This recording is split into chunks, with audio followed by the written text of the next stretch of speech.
Let's talk about navigating unequally yoked relationship or even marriages. Now, I do want to make it very clear that it is really not the will of God for people to be unequally yoked. The Lord desires for everyone to be one in spirit, okay? And I know that you've heard me say this before, but God is always working so that everybody can be one in spirit. Repentance and salvation is always going to be the goal of Christ. Now, during my journey with my spouse, we were at one point unequally yoked.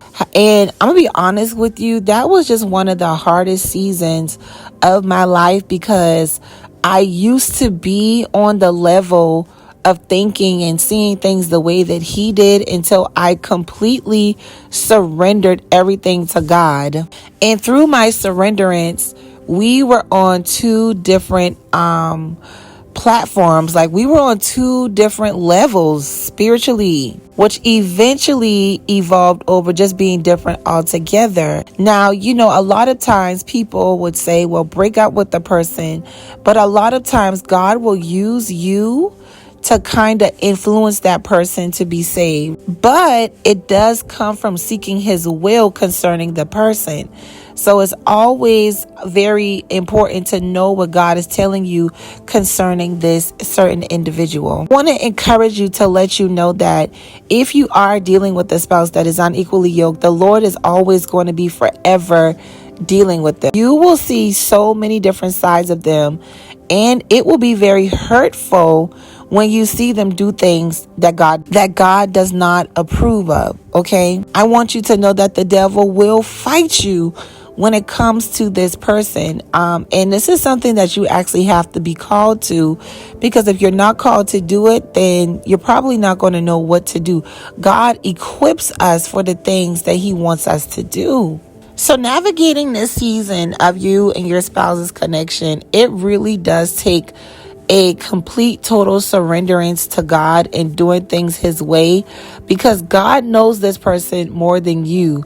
One thing I struggled with when it comes to my spouse is he thought he knew everything. Like, even when he wanted to be working things out with me, I still had to deal with his lack of submission and humility when it comes to following the leading of God. And it was very challenging for me because I began to pray about everything that I wanted to do, and he was not in that space. So it was very hard for me to follow him. So ultimately, I did what God wanted me to do, and I submitted to God first as I followed the leading of my spouse. And I'm going to be honest with you, it gets easier over time.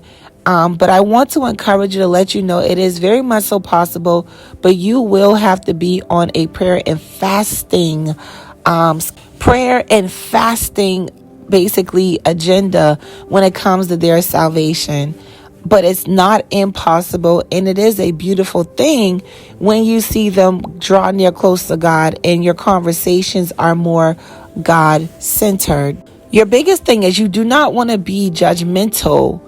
That was something that I struggle with. You don't want to be judgmental when it comes to their journey, because you once were a person that didn't have it all together. I would constantly have to apologize to my spouse. And I would have to tell him, I'm sorry for coming off as if I've always had it together with God. I found myself being a little bit judgmental when it came to his belief in the way that he would see things. Satan will use these things to bring divisions, to kind of make you want to give up. But you have to be very discerning when he's trying to infiltrate the connection. This season of your spouse's life is their transformation will challenge your journey with God and who you say that you are, because a lot of times when you act out, they're going to look at you and call you a hypocrite. It happens to the best of us. They're going to look at you and say, well, how come, you're doing this and you want me to be saved? When they have to understand that we are still human and we do fall short. So God knows you're not a hypocrite. He knows that you're trying to get it right as well. So I just want to let you know, This journey is possible, okay? It is a war. It is a spiritual war, but the Lord will fulfill his word to the very end. And I want you guys to be encouraged.